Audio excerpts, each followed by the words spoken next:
Kota Mekah dan kota Madinah adalah dua kota suci yang saat ini kaum muslimin yang mereka diberikan kemampuan oleh Allah dan diundang oleh Allah, mereka itu berangsur-angsur datang ke kota Mekah dan Madinah. Tujuannya adalah untuk berhaji, juga berziarah kepada Nabi Muhammad sallallahu alaihi wasallam. Kenapa kota Mekah dan kota Madinah itu adalah dua kota yang suci dan kota istimewa? Karena salah satu penyebabnya adalah kota Mekah dan kota Madinah itu keduanya memiliki waktu-waktu mustajab dan juga memiliki tempat-tempat mustajab. Waktu-waktunya mustajab, tempat-tempatnya mustajab. Sedangkan selain Makkah dan Madinah, terutama kita di Balikpapan ini, kita tidak memiliki tempat-tempat mustajab. Kita hanya memiliki waktu-waktu mustajab. Nah, itulah kekurangan kita dari Mekah dan Madinah. Nah, adapun Mekah dan Madinah, termasuk kita di sini, memiliki waktu-waktu mustajab. Itu contohnya seperti adalah setelah selesai khataman Al-Quran, itu waktu mustajab. Selesai khutbah nikah, itu waktu mustajab. Di malam-malam mulia seperti malam Jumat, malam hari raya Idul Fitri, Idul Adha sebentar lagi, itu waktu-waktu mustajab. Di antara maghrib dengan isya, waktu mustajab. Pada saat khatib duduk di antara dua khutbah Jumat, itu waktu mustajab. Di tengah malam menjelang subuh atau mendekati subuh, waktu mustajab. Banyaklah ya waktu-waktu mustajab. Ada yang berkaitan dengan waktu, ada yang berkaitan dengan sebab waktu mustajab itu. Kalau yang dengan waktu kita katakan tadi adalah tengah malam, lewat tengah malam, mendekati subuh, itu adalah yang berkaitan dengan waktu. Nah, ada juga yang berkaitan dengan dengan sebab. Seperti yang kita katakan tadi, selesai khataman Al-Quran, itu waktu mustajab, tapi berkaitan dengan sebab. Ya, waktunya berkaitan dengan sebab. Selesai khatam Quran, selesai akad nikah, ketika khatib duduk di antara dua khutbah, ini adalah waktu mustajab yang berkaitan dengan sebab tadi. Jadi kalau orang khatam Quran, mau siang kah, mau malam kah, mau kapanpun kah, maka ketika selesai khatam Quran, disitulah waktu mustajab. Nah, kalau beda dengan umpama malam hari, waktu mustajab ya di malam hari. Nah, itu tuh ya. Waktu mustajab yang ada di Indonesia, khususnya di Balikpapan, itu sama. Ada juga waktu mustajab yang ada di kota Mekah dan Madinah. Namun kekurangan kita adalah kita tidak mempunyai tempat mustajab. Tidak ada di dalam dalil atau manapun juga mengatakan bahwa Pulau Tukung itu tempat mustajab. Ada nggak Pulau Tukung tempat mustajab? Tapi ada aja orang datang ke sana bawa kambing, bawa sesajen. Mau nggak tempat mustajab? Atau Gunung Selamat, Gunung Kawi, Gunung apa lagi? Gunung Kidul atau apalah. Pantai ini, pantai itu, pulau ini, pulau itu bukan tempat-tempat mustajab. Bahkan kalau seandainya berkaitan dengan jin, ini sudah masuk dalam persekutuan, menyekutukan Allah. Nah, kita nggak ada tempat mustajab. Tapi Mekah dan Madinah, dua kota ini yang didatangi nih, sekarang berangsur-angsur kaum muslimin datang ke sana. Keduanya itu memiliki tempat-tempat mustajab. Di mana tempat-tempat mustajab? Masya Allah, kalau kita di sekitar Ka'bah, maka paling mustajab itu tempatnya adalah multazam. Itu paling favorit sudah. Paling nomor satu tempat mustajab adalah di multazam. Apa itu multazam? Multazam itu adalah antara Hajar Aswad dengan ujung pintu Ka'bah. Kurang lebih hanya 2 meter. Yang namanya multazam. Nabi kita Muhammad sallallahu alaihi wasallam itu sering atau pernah berdoa di multazam itu sambil beliau memegang tangan kiri beliau, ya, memegang Hajar Aswad dengan tangan kiri beliau dan memegang ujung pintu Ka'bah dengan tangan kanan beliau. Jadi nah gini. Dan sambil beliau menyandarkan dada beliau ke dinding Ka'bah. Jadi begini.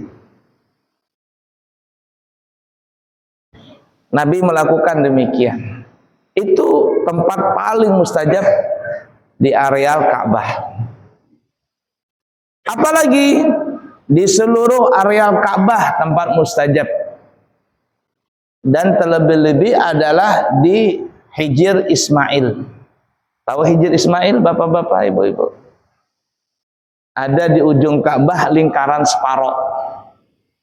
Dulu sebelum corona, tahun berapa corona itu? 2000 berapa? 15? Hah? 17? Pokoknya itulah.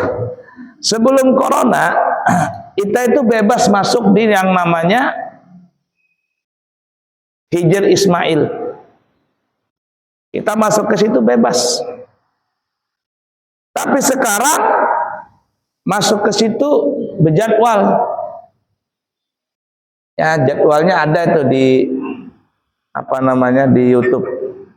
Ya, sebentar. Banyakin nanti es batunya kan.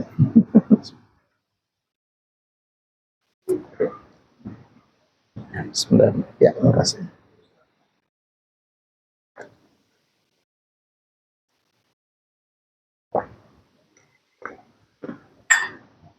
Perjalanan jauh dari Amburawang. Ada 40 kilo mungkin dari Amburawang ke sini. La ilaha illallah. Jadi haus ya. Nah, kita kembali. Jadi Hijr Ismail itu sebelum corona bebas-bebas aja masuk. Laki, perempuan masuk di situ. Tapi setelah corona, terutama saat-saat seperti ini, ya sembarangan lah untuk masuk ke dalam Hijr Ismail. Ada jamnya. Pagi itu jam berapa, laki-laki, malam atau sore itu ada jamnya. Nah, saya pun pribadi dalam beberapa kali berangkat ini kayaknya nggak pernah lagi masuk Hijr Ismail itu. Karena selalu ditutup dan ditutup.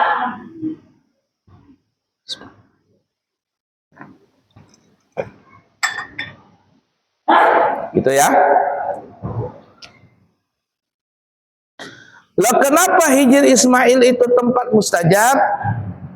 Karena siapa yang masuk ke dalam Hijr Ismail itu sama masuk ke dalam Ka'bah.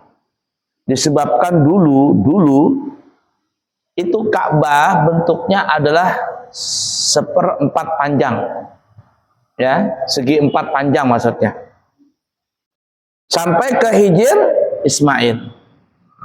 Tapi karena ada terkena banjir, ada renovasi bla bla bla dan macam-macam ya sejarahnya itu, maka Ka'bah yang dulu dikecilkan sampai sekarang menjadi Ka'bah yang segi 4. Untuk menunjukkan bahwa Ka'bah itu dulu segi 4 panjang, maka tarah di situ ada yang namanya Hijr Ismail.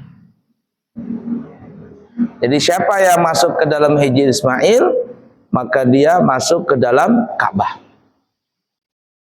Itu tempat favorit untuk mustajab.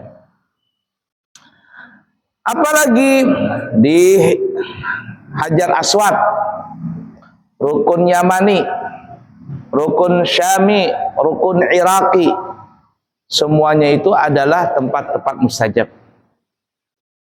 Apalagi Bainal Arkan, antara Rukun Yamani dengan Rukun Hajar Aswad. Ya, ini waktu mustajab. Makanya di situ biasanya kalau orang tawaf, doanya adalah Rabbana atina fid dunya hasanah wa fil akhirati hasanah wa qina adzabannar. Nah, seperti itu tuh doanya.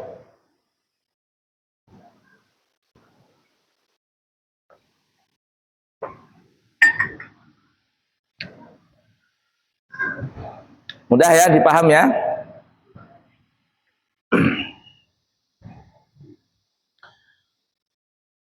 Wah, kemudian juga di belakang makom Ibrahim.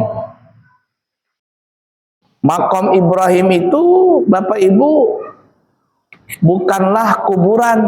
Jadi makom itu bukan kuburan. Makom Ibrahim enggak, itu bukan kuburan Nabi Ibrahim. Itu adalah bekas telapak kaki Nabi Ibrahim. Jadi Al-Kisah kalau Nabi Ibrahim itu, maksudnya pada saat Nabi Ibrahim membangun Ka'bah, batunya itu diambil dekat situ juga, ada namanya Jabal Ka'bah namanya. Dekat Masjidil Haram itu ada namanya Jabal Ka'bah. Nah, Jabal Ka'bah itulah yang batu-batunya dijadikan menjadi Ka'bah sekarang. Nah, jadi waktu dulu Nabi Ibrahim ingin bangun Ka'bah itu disuruh Allah Ta'ala, bangun wahai Nabi Ibrahim, bangun Ka'bah. Di mana letaknya ya Allah? Di situ ada bekas pondasinya. Karena Ka'bah ini sebenarnya adalah bangunan yang pertama kali didirikan di alam dunia ini. Inna awwala baitin wudi'a lin-nasi ilal ladzi Bakkata mubarakah. Pertama kali bangunan yang ada di alam dunia ini adalah Bakkah, Ka'bah. Itu pertama kali bangunan. Siapa yang membangun? Nabi Adam. Jadi ketika Nabi Adam turun dari surga, Nabi Adam bermohon kepada Allah, ya Allah, kalau di langit dulu ada namanya Baitul Ma'mur, tempat untuk beribadah. Kalau di muka bumi ini di mana tempatnya, pusatnya di mana? Kalau di atas lagi kan ada Baitul Ma'mur, para malaikat itu tawaf di sana. Baitul Ma'mur namanya. Di dunia ini di mana? Oh iya, bikin saja, bahasa kitanya kata Allah, bikinlah Baitullah. Kalau di atas namanya Baitul Ma'mur, kalau di dunia namanya Baitullah, yaitu Ka'bah. Maka Nabi Adam pun diperintahkan oleh Allah membuat Ka'bah tadi. Namun setelah terjadi banjir besar di zaman Nabi Nuh, kan Nabi Nuh terjadi banjir itu. Nabi Nuh itu diperkirakan ada di negara Turki. Negara mana? Turki. Turki menuju ke Jeddah itu kurang lebih kalau naik pesawat selama 4 jam. Turki Saudi itu kalau naik pesawat sampai Jeddah itu kurang lebih 4 jam. Saya pernah ke Turki, kurang lebih 4 jam perjalanannya. Nah, terjadi banjir besar. Kapal Nabi Nuh diperkirakan itu ada di Turki. Bergeraklah kapal Nabi Nuh setelah banjir seluruh dunia nih ya. Kapal Nabi Nuh itu berjalan. Menuju kemana? Menuju ke Ka'bah, ke Mekah. Dalam cerita itu kisahnya dikatakan seperti itu. Maka kapal Nabi Nuh ini tawaf dulu. Tawaf. Sebanyak 7 kali. Ka'bahnya sudah tidak ada. Kena banjir. Maka Ka'bahnya hilang, tapi bekasnya ada. Pondasi bahasa kitanya. Asas itu pondasi. Ada. Kapal Nabi Nuh berputar di situ sebanyak 7 kali. Setelah berputar, maka berlabuhlah kapal Nabi Nuh kemanapun yang Allah kehendaki. Nah, ketika jadi banjir itu, tidak ada lagi sudah. Ka'bahnya hancur. Sampai zaman kepada Nabi Ibrahim alaihi salatu wassalam, yang tadinya Mekah itu nggak ada orang, lalu Allah subhanahu wa ta'ala memerintahkan kepada Nabi Ibrahim untuk membawa istrinya yang bernama Hajar dengan anak yang masih kecil yang bernama Ismail, disuruh dari Palestina untuk berangkat. Nabi Ibrahim nggak tahu apa itu tempat, jalan berbulan-bulan sampailah di tempat itu. Kata Allah, taruh anak dan istrimu di situ. Nabi Ibrahim nggak tahu itu akan jadi tempat yang sekarang ini, yang kita kenal dengan namanya Makkah. Siti Hajar tinggal di situ bersama Nabi Ismail. Lalu Siti Hajar berkata, wahai Ibrahim, kalau bahasa kitanya, teganyakah engkau menaruh kami berdua, aku dengan anakku yang masih kecil di tempat ini, yang tempat ini tidak ada kehidupan. Kalau bahasa kitanya sekarang, angker lah. Nggak ada kehidupan. Siti Hajar berkata, wahai Ibrahim, ini kehendakmu kah atau kehendak Allah Ta'ala? Siti Hajar bertanya kepada Nabi Ibrahim, ini kehendakmu kah atau kehendak Allah Ta'ala? Maka Nabi Ibrahim berkata, wahai istriku Hajar, ketahuilah ini bukan kehendakku tapi kehendaknya Allah Ta'ala. Siti Hajar perempuannya hebat. Kata Siti Hajar, wahai Ibrahim, suamiku, kalau memang ini kehendak Allah, maka aku ridho menerimanya. Ditinggalkanlah Siti Hajar dan anaknya Ismail di situ. Nabi Ibrahim kembali ke Palestina. Zaman dulu naik ke Palestina itu 1 bulan kurang lebih. Bolak-balik 2 bulan perjalanan. Pulang Nabi Ibrahim, Siti Hajar berdua dengan anaknya di situ diam. Sampai akhirnya air susunya Siti Hajar habis. Persediaan minum juga habis. Nabi Ismail yang masih bayi menangis, owe, owe, owe, mau minum. Siti Hajar ikhtiar. Beliau naik ke atas bukit yang sekarang namanya Bukit Sofa. Beliau lihat di atas bukit, siapa tahu ada air di situ. Beliau turun. Beliau melihat dari atas itu kayak ada gemercik air, ada geriak air di bawah. Siti Hajar turun ke bawah, ternyata itu bukan air, melainkan fata morgana. Saking panasnya itu padang pasir, maka dia kayak seperti ada air geriak di atasnya itu. Ternyata bukan, hanya fata morgana. Naik lagi ke Bukit Marwah. Dari atas ngelihat siapa tahu ada air. Oh, ternyata beliau melihat itu kayaknya air. Turunlah beliau, tapi ternyata bukan air, melainkan fata morgana lagi. Bolak-balik Sofa dan Marwah sebanyak 7 kali.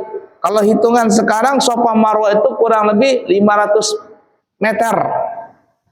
Kalau 500 kali 7 sama dengan berapa? 3,5 kilo orang tawaf itu.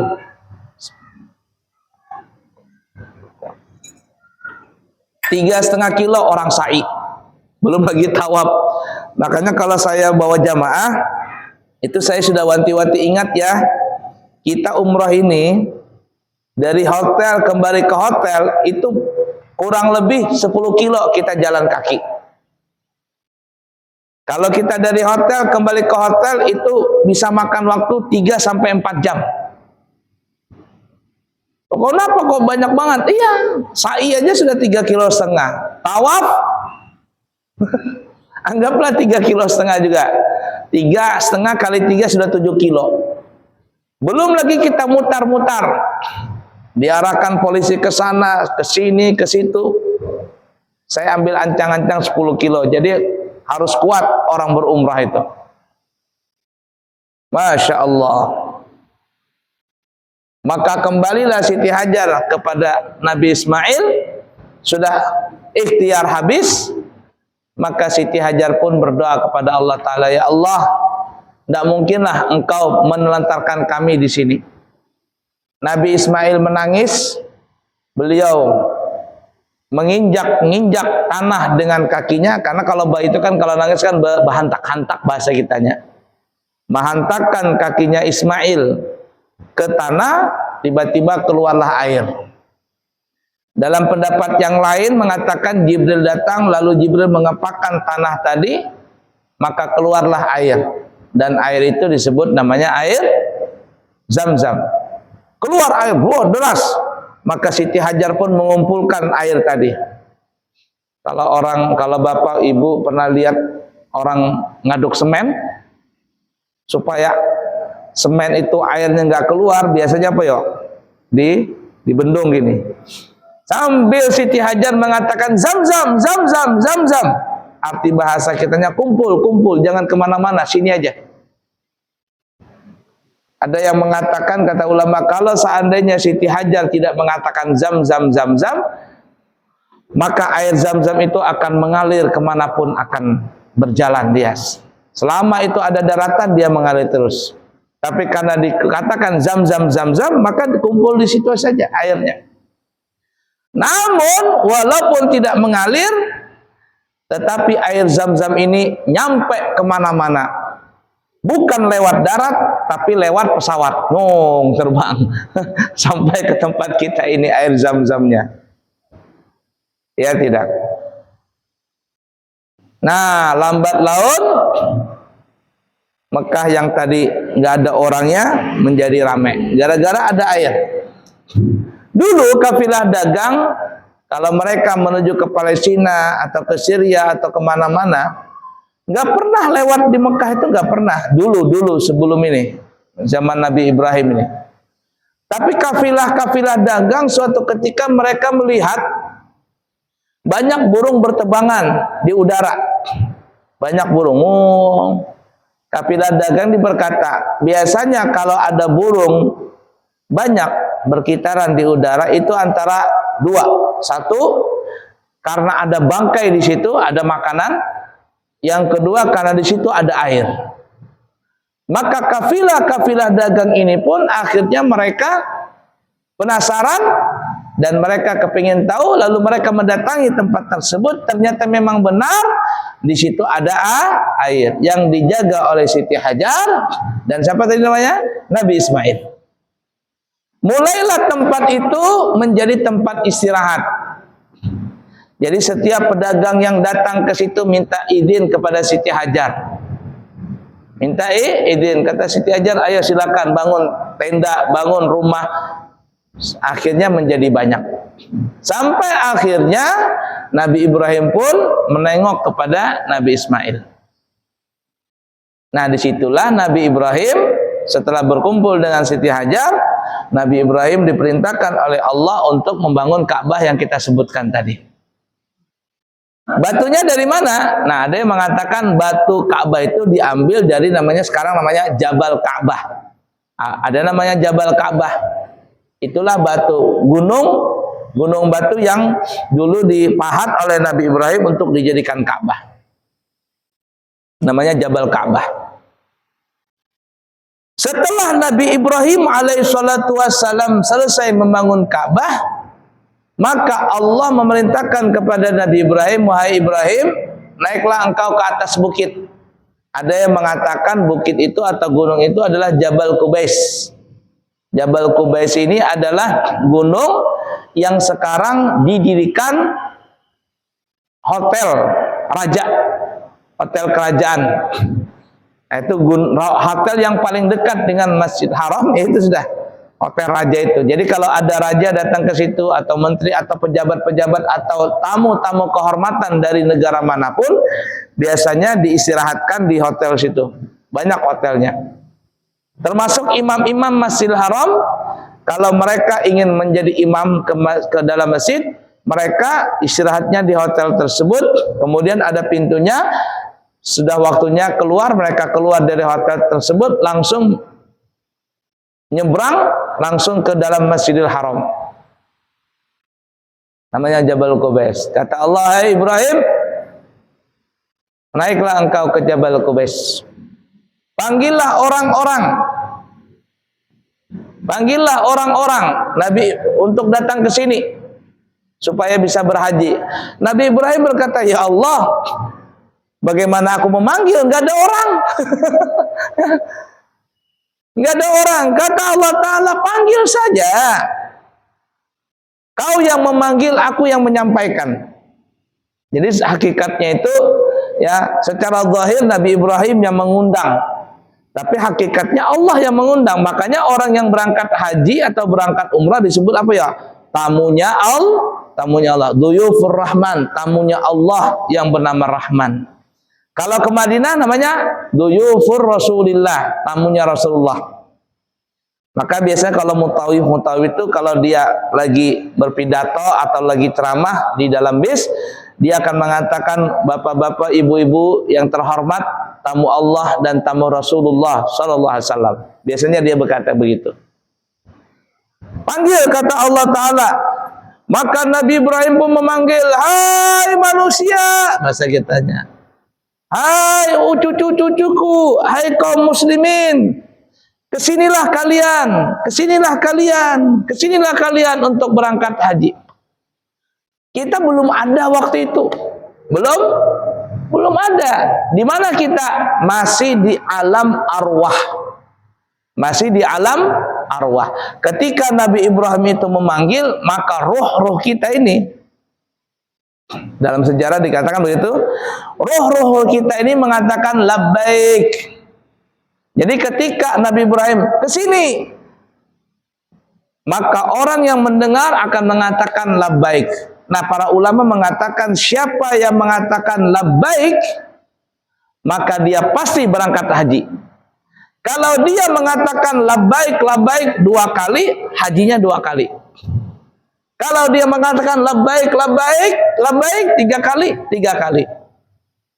Kalau ada orang bolak-balik umrah dan haji, bolak-balik, mungkin kebanyakan dia nyebutkan labbaik. Jadi akhirnya apa? Bolak-balik Mekah saja, umrah haji. Tapi kalau ada rohnya orang itu nggak nyebut labbaik tuh, sampai mati dia nggak bakalan berangkat haji. Jadi kalau ada di antara kita nih sampai tua-tua gini, Nabi juga berangkat umrah, nggak bisa berangkat haji. Mungkin waktu Nabi Ibrahim manggil, kita itu guring, roh kita tuh guring nyanyak. Jadi kada mendengar labbaik sampai mati kada bisa berangkat haji dan umrah. Nah, itu kisah pembangunan Ka'bah. Nah, tempat-tempat yang kita sebutkan tadi, kata ulama, itu adalah tempat-tempat mustajab.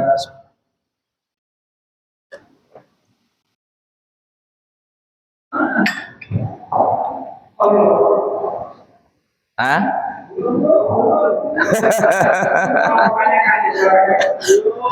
Ada yang bertanya kah, kata guru Leam? Nggak ada. Baik, kita lanjut ya. Nah, kemudian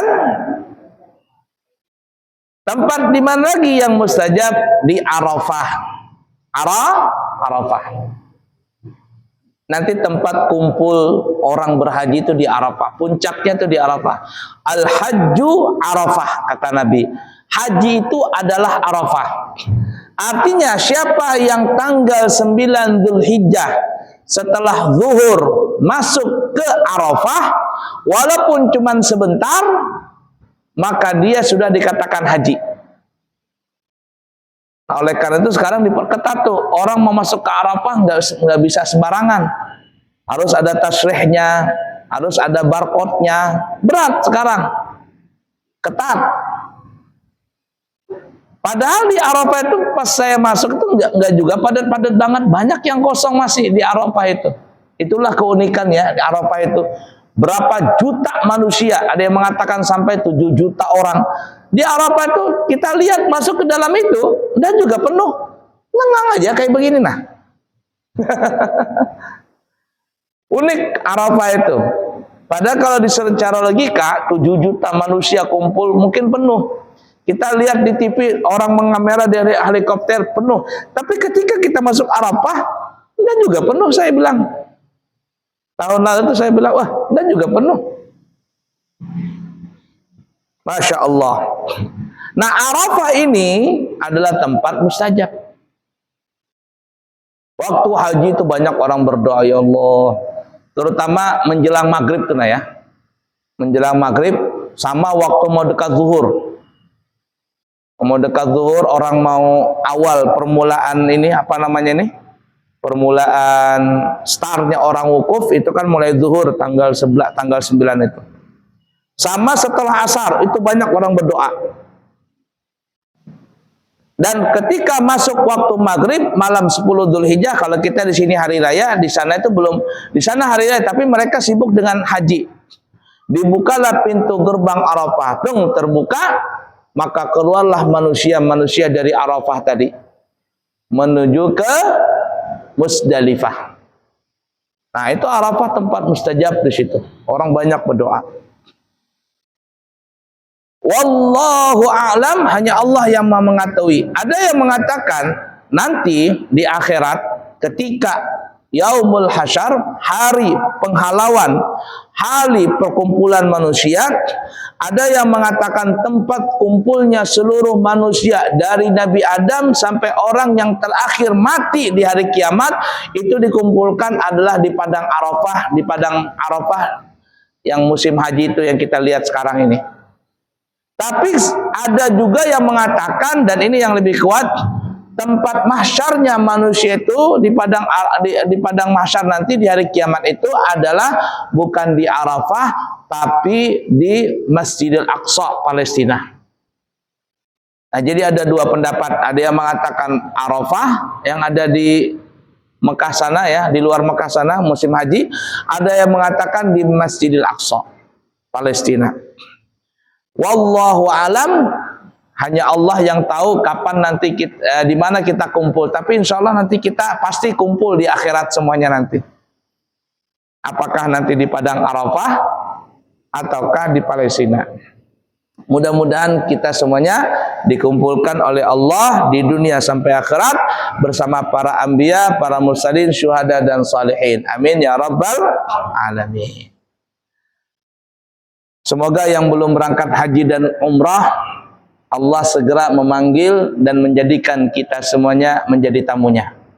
Amin ya rabbal alamin. Yang sudah berangkat haji dan berangkat umrah, mudah-mudahan bisa berangkat lagi menjadi tamunya Allah dan menjadi tamunya Rasulullah sallallahu alaihi wasallam secepat mungkin dan sesegera mungkin. Amin Allahumma amin ya rabbal alamin. Yang baik dari Allah, yang buruk dari pribadi. Subhanakallahumma wa bihamdika asyhadu an la ilaha illa anta astaghfiruka wa atubu ilaih wa akhiru kalam wassalamu alaikum warahmatullahi wabarakatuh.